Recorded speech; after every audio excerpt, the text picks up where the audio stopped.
Assalamualaikum warahmatullahi wabarakatuh. Bisnis terus berkembang. Di dalam bisnis ada peran sangat penting komunikasi bisnis. Dan korespondensi memegang peranan penting. Apa saja peran penting korespondensi di dalam bisnis? Selamat mengikuti. Bismillahirrahmanirrahim. Assalamualaikum warahmatullahi wabarakatuh. Kita bertemu di mata kuliah Writing Business Letter. Jadi penulisan surat-surat bisnis.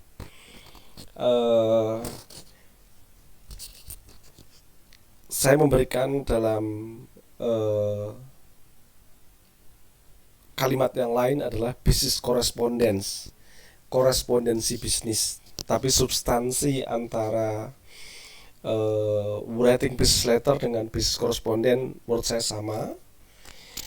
Sehingga kalau dari sisi penamaan mata kuliahnya, saya mengikuti GBBP dari kampus. Akan tapi di dalam slide-slide saya lebih memilih menggunakan kata business correspondent atau korespondensi bisnis, ya. Jadi mata kuliahnya adalah writing business letter, penulisan surat-surat bisnis.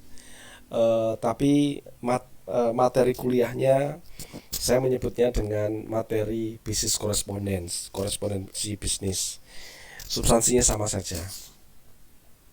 Dan di seluruh materi business correspondence saya mengambil quotes dari Bob Sadino. Beliau seorang pengusaha yang nyentrik, sukses. Salah satu usahanya yang paling terkenal adalah supermarket Kimchi di Kemang, di mana itu adalah supermarket andalannya para ekspatriat, orang-orang asing, ya. Beliau sudah meninggal seingat saya tahun 2015.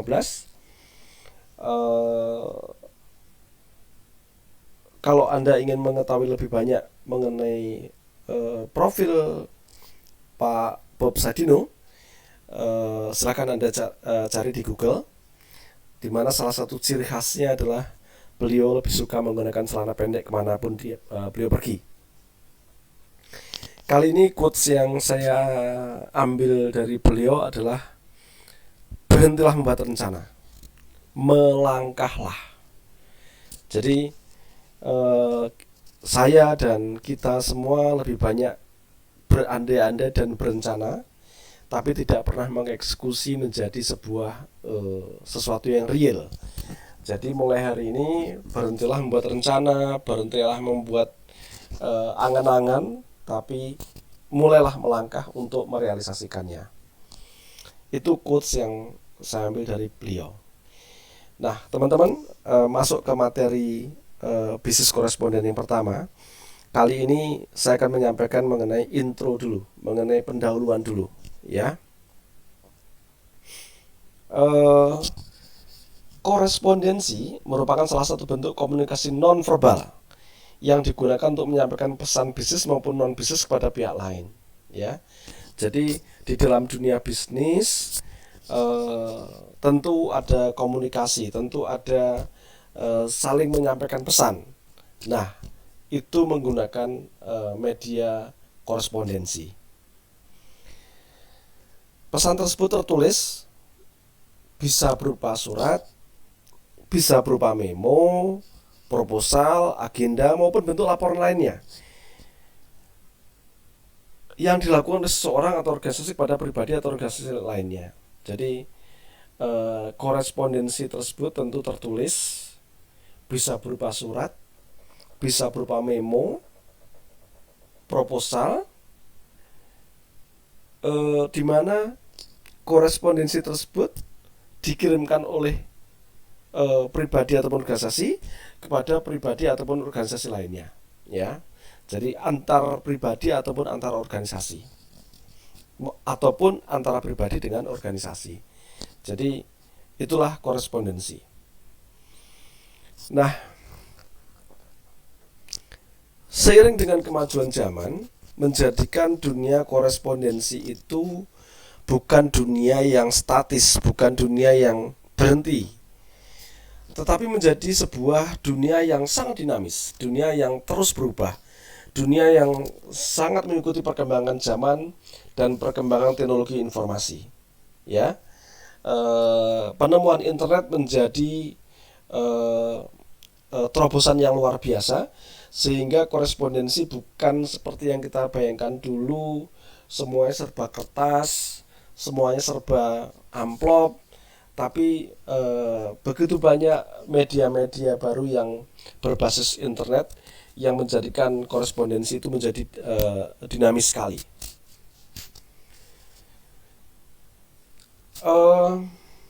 Dan seiring dengan tuntutan dunia bisnis, maka di dalam penyelesaian administrasi bisnis itu maka digunakan alat-alat bantu. Alat bantu itu bisa berupa hardware maupun software, sehingga menjadi bagian yang tidak terpisahkan. Ya, jadi dalam administrasi bisnis itu perlu alat bantu.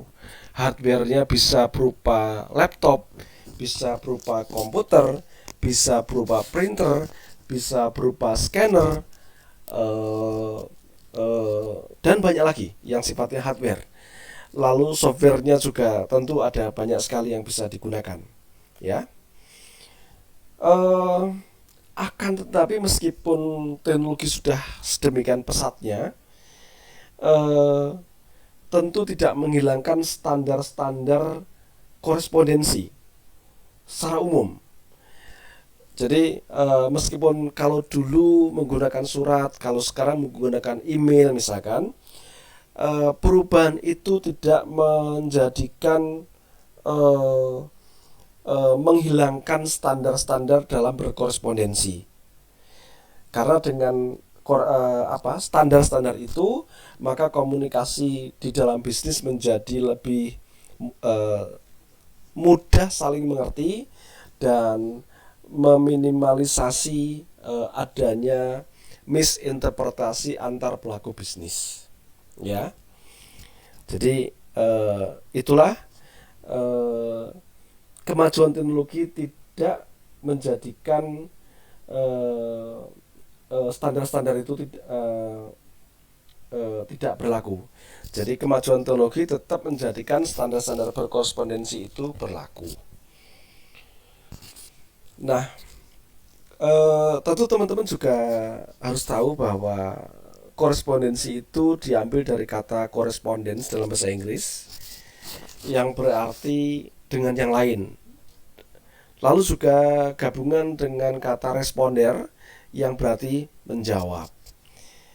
Nah, kalau menurut Kamus Besar Bahasa Indonesia (KBBI), kata korespondensi sendiri memiliki arti yaitu sebagai perihal surat menyurat yang memiliki hubungan.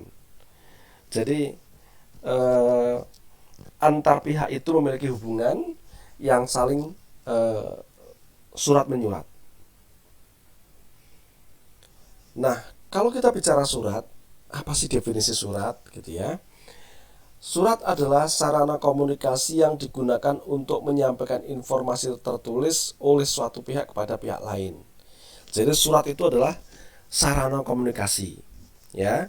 Jadi Anda jangan menganggap bahwa sarana komunikasi itu hanya handphone saja.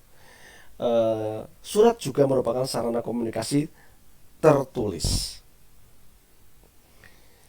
Nah, bahasa surat untuk dinas dan bisnis sebaiknya menggunakan bahasa yang baik dan benar sesuai dengan kaidah yang berlaku dalam surat menyurat. Karena apa? Sekali lagi, ini untuk mempermudah para pihak saling mengerti apa maksud surat itu, sehingga tidak berpotensi terjadi kesalahpahaman di dalam memahami surat tersebut. Sedangkan untuk surat pribadi, tentu kaidah-kaidah dalam surat menyurat tidak terlalu baku. Itu semua sangat tergantung dari masing-masing pribadi yang saling berkirim surat. Nah,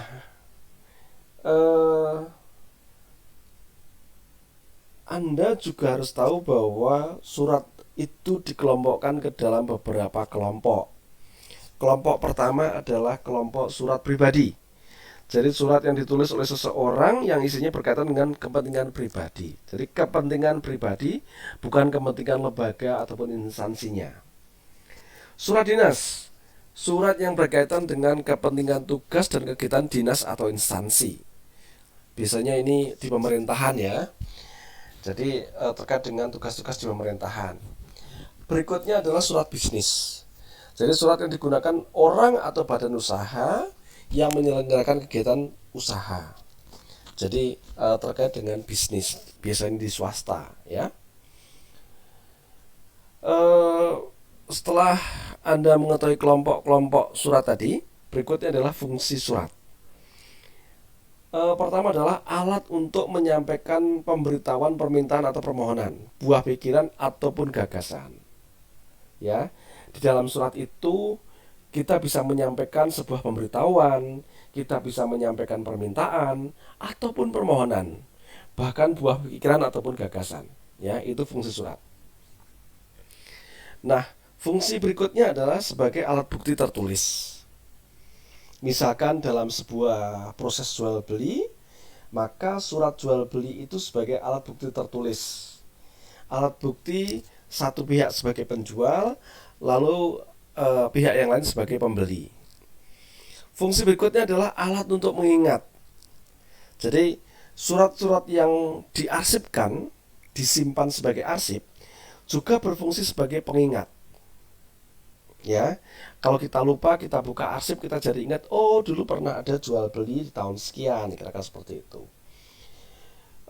Berikutnya adalah fungsi surat berikutnya adalah bukti sejarah. Jadi Anda tahu kalau surat-surat bersejarah misalkan perjanjian Linggarjati, perjanjian atau misalkan teks proklamasi, itu juga bagian dari surat, dan itu sebagai bukti sejarah. Ya. Fungsi berikutnya adalah pedoman kerja. Contoh surat keputusan atau surat perintah. Jadi dari surat keputusan atau surat perintah itu, maka si penerima surat bisa mengetahui tugas berikutnya apa. Misalkan Anda dapat SK ditempatkan di bagian kasir misalkan.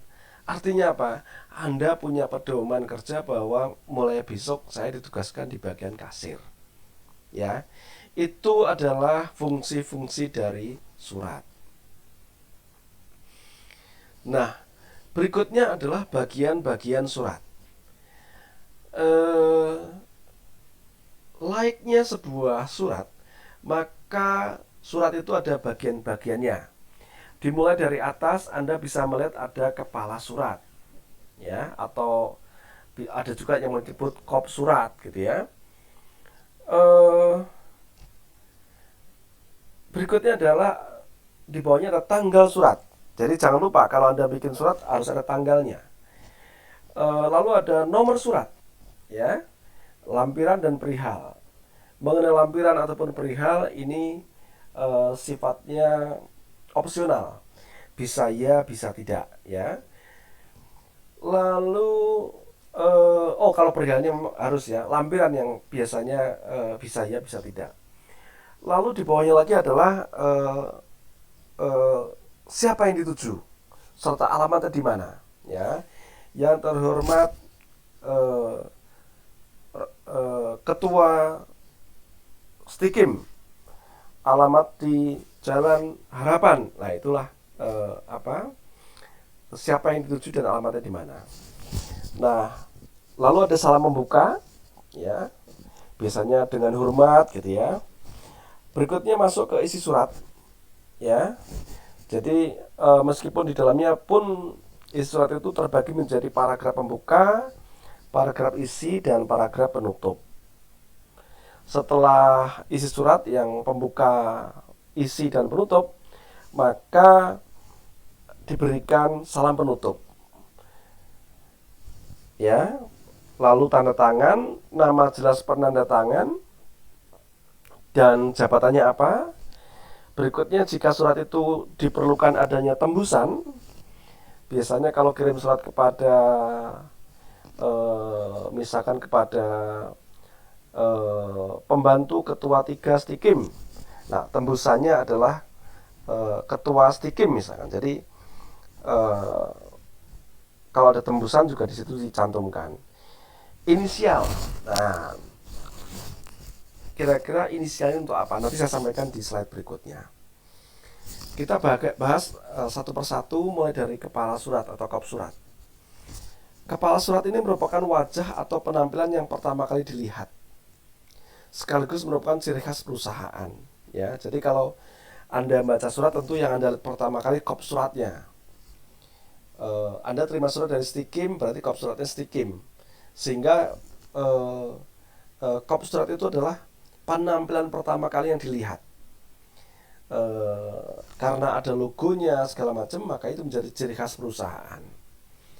Nah, di dalam kepala surat tersebut berisi nama perusahaan, misalkan Sekolah Tinggi Ilmu Kesehatan Indonesia Maju, gitu. Alamatnya di mana, nomor teleponnya, nomor faxnya, alamat emailnya, kotak posnya, logonya, bidang usaha atau kegiatannya, bla bla bla bla di sana semua. Jadi itulah yang tercantum, informasi yang tercantum di dalam kepala surat atau kop surat. Lanjut kepada tanggal surat, ya. Format penulisannya adalah tanggal, bulan, dan tahun, di mana tahunnya harus ditulis lengkap. 2021, jangan ditulis 21 saja, ya, tidak boleh disingkat. Lalu juga nama bulan tidak boleh digantikan dengan angka. Jadi misalkan 17 Agustus, itu Anda harus mengetik 17 Agustus 2021. Tidak boleh 17 minus 8 atau 17 strip 8 strip 2021. Tidak boleh. Bulannya harus Anda ketik lengkap. Tidak boleh digantikan dengan angka. Ya, itu adalah aturan dalam pembuatan tanggal surat. Lanjut kepada nomor surat. Sebagai kerapian administrasi, maka Anda sebagai pengirim surat harus mencantumkan nomor urutnya. Ya, nomor urutnya. Dengan demikian di file-file Anda, di arsip Anda bisa melakukan filing atau pengarsipan berurutan. Nomor 1, nomor 2, dan seterusnya. Nah, biasanya setelah nomor urut ada kode internal. Misalkan garis miring BAK Stikim. Artinya surat itu dikeluarkan oleh BAK Stikim, nomor urutnya 1 gitu ya. Garis miring 2021. Ada juga yang memberikan garis miring bulan Romawi. Jadi misalkan bulan 5 garis miring 2021. Jadi nomor urutnya, kode internalnya, bulan menggunakan Romawi, lalu tahun pembuatan suratnya. Apa sih gunanya nomor surat itu? Tentu ini sebagai pengaturan surat, utamanya dalam penyimpanan dan bagaimana cara menemukan kembali. Jadi kalau Anda nyari-nyari arsip, kalau Anda tidak file berurutan, tentu Anda akan agak susah mencarinya kembali. Dan dengan adanya nomor surat juga mempermudah mengenali jenis dan kualifikasi surat tanpa perlu membaca isinya. Berikutnya adalah lampiran. Untuk surat-surat yang memerlukan lampiran, maka perlu ditambahkan notasi lampiran sebagai petunjuk mengenai dokumen apa saja yang menyertai surat tersebut. Jadi misalkan ada sebuah surat di mana misalkan lampirannya ada tambahan informasi di lampiran, maka Anda harus mencantumkan ada berapa lampiran dalam surat tersebut. Ya, kalau nggak ada ya Anda cukup coret saja, artinya coret minus ya, bahwa tidak ada lampiran di surat tersebut. Selanjutnya adalah perihal dari perihal ini kita bisa mendapatkan petunjuk mengenai kira-kira surat ini isinya apa. Ya. Oh, isinya mengenai penawaran harga. Oh, isinya mengenai peringatan sesuatu gitu ya. Jadi perihal ini sebagai alat bantu kita untuk mempermudah mengerti kira-kira isi suratnya apa. Ya. Karena perihal itu adalah sebuah kalimat pendek yang menggambarkan isi dari surat Anda, yang menggambarkan maksud dari surat Anda. Itulah perihal. Lalu alamat surat. Nah,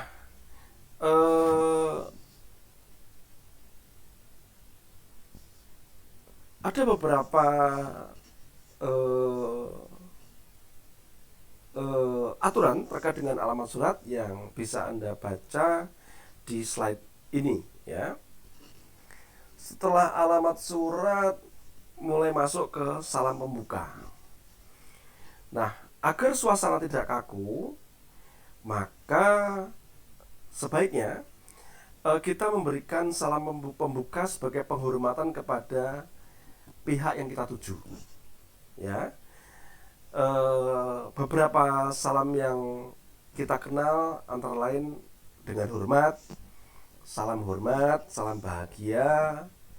Lalu kita sebutin Bapak Budi yang terhormat. Lalu kalau surat itu memang dalam nuansa agama sama-sama muslim, bisa dibuka dengan Assalamualaikum warahmatullahi wabarakatuh. Ya, itulah salam pembuka sebagai bentuk penghormatan kepada pihak yang kita tuju. Berikutnya adalah isi surat.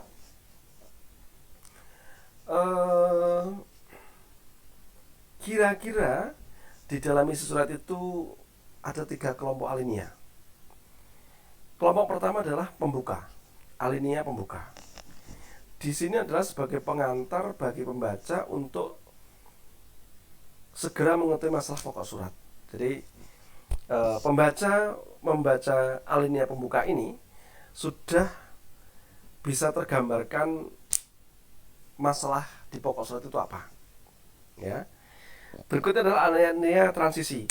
Disinilah adalah pesan utama yang Anda akan sampaikan. Jadi pesan utama yang akan disampaikan oleh si pengirim surat adanya di alinea transisi. Ya. Nah,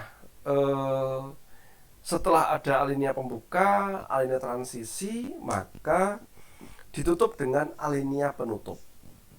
Jadi uraian masalah pokoknya sudah selesai, sehingga disinilah kita memberikan harapan. Biasanya kalimatnya demikian, harapan kami Bapak Ibu dapat mengabulkan permohonan ini, kira-kira seperti itu. Jadi isi surat kira-kira gambarannya seperti itu, terbagi dalam 3 kelompok. Kelompok pembuka, kelompok transisi atau kelompok intinya, dan kelompok penutup. Ya. Lanjut kepada salam penutup. Untuk menunjukkan rasa hormat kepada pengirim kepada penerima surat, maka lazim kalau kita berikan salam penutup. Ada hormat kami, salam hormat, salam takzim, dan wassalamualaikum warahmatullahi wabarakatuh. Ya, itu seperti itu di salam penutup. Nah, namanya juga sebuah surat, maka di situ ada tanda tangan, nama jelas, dan jabatan. Dengan adanya tanda tangan, maka kita bisa mengetahui siapa yang bertanggung jawab atas surat tersebut.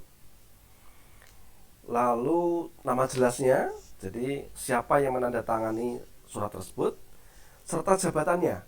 Yang bertanda tangan itu namanya siapa dan jabatannya apa. Ya. Nah, tadi sebelumnya sudah saya sampaikan mengenai tembusan. Jadi kalau surat yang kita kirim itu perlu diketahui pihak lain selain penerima utama, maka kita berikan tembusan. Ya, jika yang kita berikan tembusan hanya 1, maka cara penulisannya jejer ya. Tembusan titik 2 pembantu ketua 3 stikim misalkan. Tapi kalau tembusannya itu lebih dari 1, maka ditulis berderet ke bawah. Tembusan 1, pembantu ketua 1 stikim. 2, pembantu ketua 3 stikim. 3, ketua BEM stikim gitu ya. Nah itu kalau lebih dari 1 tidak dijejer semuanya, tapi ditulis ke bawah ya. Setelah tembusan maka kita lanjut ke inisial. Nah, gunanya kita memberikan inisial dalam surat itu adalah untuk mengidentifikasi siapa sih yang mengetik dan siapa sih yang mengkonsep surat. Dalam sebuah organisasi yang besar, dalam sebuah instansi yang besar, tentu tidak mungkin pimpinan yang langsung membuat surat itu. Biasanya staf-stafnya yang bikin surat itu. Nah, siapa yang mengetik dan siapa yang mengkonsep itu ditampilkan dalam surat itu. Jadi kalau suatu hari misalkan pimpinan itu merasa perlu revisi surat itu, maka dengan mudah akan melihat, oh surat ini yang konsep si A, yang ngetik si B. Kalau kesalahannya terhadap konsep, maka pimpinan akan memanggil si A. Tapi kalau kesalahannya terhadap pengetikannya, maka dengan mudah pimpinan akan memanggil ke B, kira-kira gitu ya. Nah, cara penulisannya adalah kalau nama pengkonsepnya itu ditulis huruf kapital. Tapi kalau nama pengetiknya ditulis dengan huruf kecil, bukan huruf kapital. Contoh kalau surat itu yang mengkonsep Aldi Tahir, lalu yang mengetik Dewi Persik, maka inisial dalam surat tersebut adalah AT-nya, Aldi Tahirnya huruf besar, DP-nya sebagai pengetik menggunakan huruf kecil. Ya. Jadi itu adalah aturan penulisan inisial dalam surat. Gunanya agar lebih mudah mengetahui siapa yang mengkonsep atau mengarang atau menyiapkan konsep surat itu, lalu siapa yang mengetik. Bisa jadi antara yang mengkonsep dan mengetik jadi satu misalkan, ya. Itu inisial. Nah, terkait dengan introduction korespondensi bisnis telah saya sampaikan. Jika ada pertanyaan bisa Anda sampaikan melalui grup WA. Dengan senang hati saya bisa akan menjawab jika ada pertanyaan teman-teman yang disampaikan melalui grup WA. Dari saya terima kasih untuk sesi ini. Wassalamualaikum warahmatullahi wabarakatuh.